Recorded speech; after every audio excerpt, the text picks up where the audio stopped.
Hey Guardians, I just want to let everyone know that I do have both a Twitch and a Twitter, and I'm very active on both. Feel free to come give me a follow on both, links in the description. So I've talked about this topic a few times before, both in my own videos, and Cammy and I even did a video discussing this topic once. But just like every other MMO and MMO hybrid on the planet, Destiny has holiday events. Guardian Games are the Olympics type event, Solstice of Heroes is our summer event, Festival of the Lost is our Halloween event, and The Dawning is our Christmas event. And like I've said before, they're usually not that great. Some of them have decent loot, but the activities themselves are usually just kind of bad. And the worst event every year by far was Guardian Games. Until now, at least. Sort of. Now, I say sort of because Guardian Games was actually kind of fun this year. Shocking, I know, but even though the last several days I've needed kind of a break from Destiny, I spent a lot of time doing Guardian Game stuff. And listen, when Bungie gets something right, I want to be able to talk about it because I much prefer being able to give Bungie props than criticism,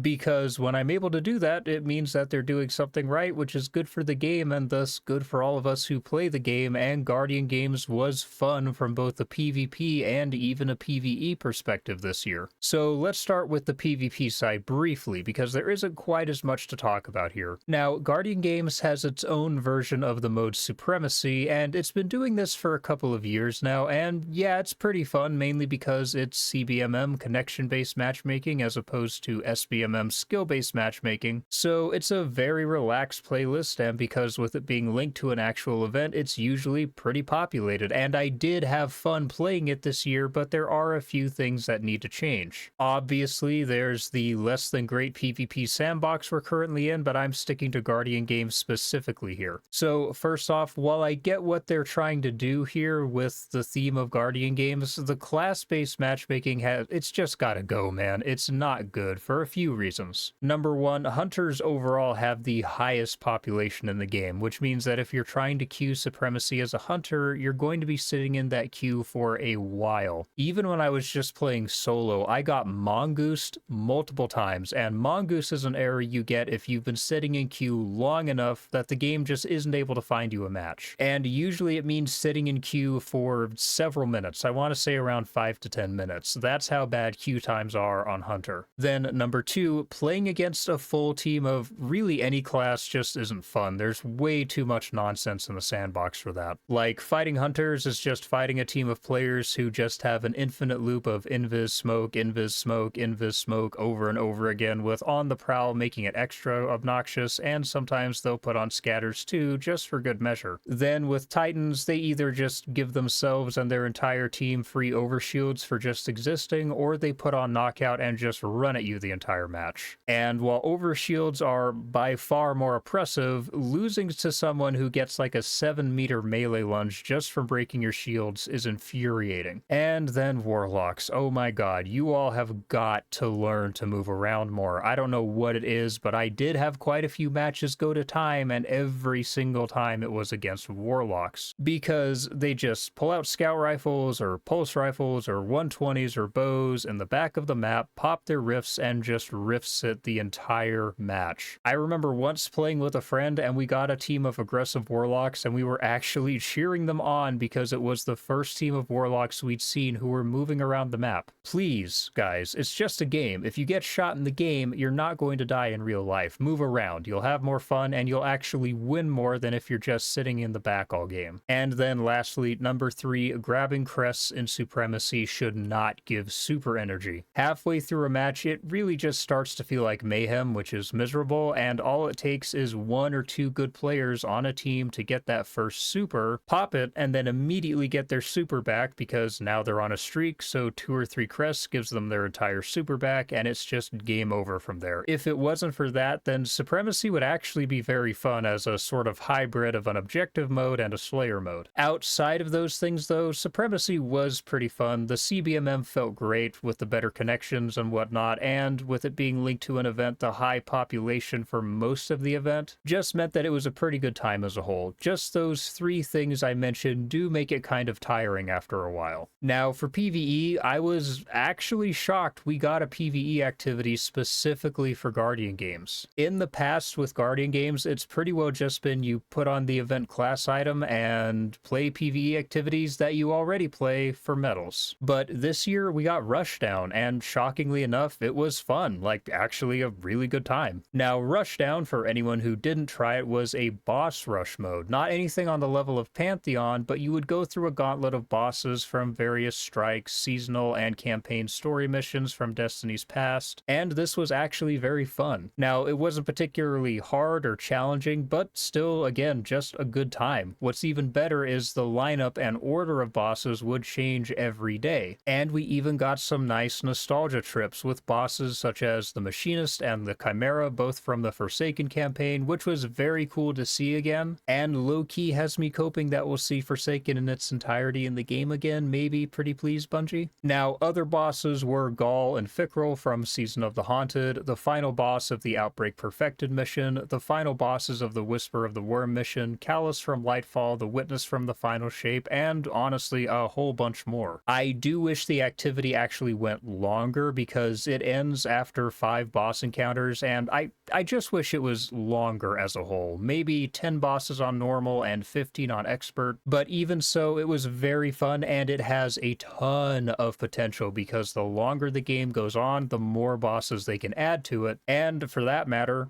it would be really cool to see more bosses from Destiny's past added to it as well, like the Gaul fight from the original Red War campaign, or Zol or Nokris, both from Warmind. There really is a ton that they can pull on here, and I very much hope they continue to expand and improve on Rushdown because it's a very fun, cool mode. And this is a good example of a seasonal activity that is actually fun. The bosses would change their lineup every day and their order every day, which prevented the repetitiveness that you get in other seasonal activities such as the EAZ, where it's very literally just doing the same thing over and over again, or Haunted Lost Sectors, which is also doing very literally the same thing every time, just in somewhat different arenas. But if we can get more activities like this in holiday events, preferably as additions rather than replacements, then Destiny 2 holiday events could actually be worth looking forward to each year. Now, the only real issue with Rushdown was it just didn't drop much loot. At the end of a run, you typically only get like 1 or 2 weapons, and that was pretty much it. Now, that's not really a big deal because while the activities this year were good, the Guardian game's loot does continue to be just kind of disappointing, particularly as a PvP player. You can go watch the whole video I did on that because I went through each of them and none of them really excited me. But even so, this really is the perfect example of how having fun activities in these events is always more important than having perfect loot. Now, obviously, I would prefer if the loot was better, but I was still in Supremacy and Rushdown just because the activities themselves are fun to play, and I played them purely because I was having fun with them rather than out of loot motivation, which is something Bungie really needs to focus on. People will play activities even if the loot isn't the best as long as they're fun. So overall, Guardian Games 2025 was absolutely an improvement over the past years, and I hope Bungie learns from this year and continues to improve on it, because as I've always said, I want to look forward to Destiny's holiday events. It's just hard to when most of them don't have interesting activities, which does suck because in other MMOs I do look forward to holiday events. They're some of the highlights of the year for me. But this year did show with Guardian Games that Bungie is capable of making fun activities for holiday events, so let's just hope they keep doing that. But anyway, I just wanted to talk about this briefly. That is all for me today, Guardians. If you enjoyed this video, then do me a favor and hit that like button and leave me your thoughts on Guardian Games this year in the comments. And as always, hit that subscribe button with the bell icon. If you really enjoyed this video, then check the description for my other links. For now, I'll see you all in the next one. Peace, Guardians.